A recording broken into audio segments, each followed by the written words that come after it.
Today's video is about creating loose botanical art using watercolours and acrylic pens. First, I covered my piece of paper in water and added watercolours and a part of a dandelion and painted round it. I then covered the picture with cling film or saran wrap and left it to dry. And here I am lifting the cling film and the plant part to show what these materials have done on the paper.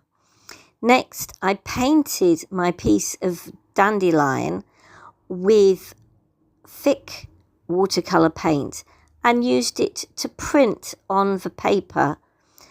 I did this twice using the same plant piece to give a second, more indistinct print onto the paper, just to give more structure and interest to it.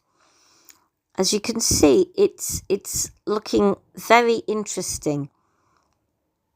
Lots of different textures on the paper from the cling film.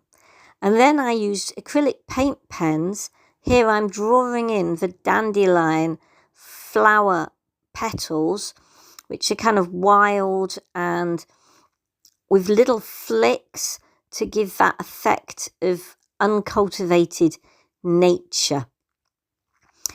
And after that, I used a different pen, which wasn't a paint pen, just a gold pen, to add shading to those petals.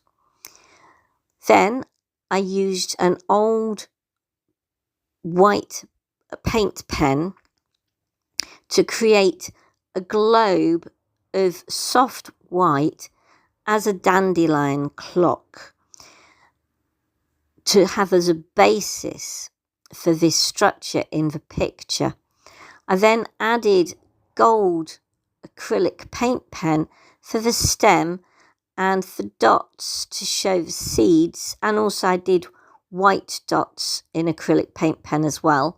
And then I returned to just put some tiny lines in the middle to reflect the structure in the middle of a dandelion clock where the stems come out from the middle. And then dots of white acrylic paint pen and then gold to represent the seeds flying away in the wind. Anyway, I hope you enjoy it. Bye for now.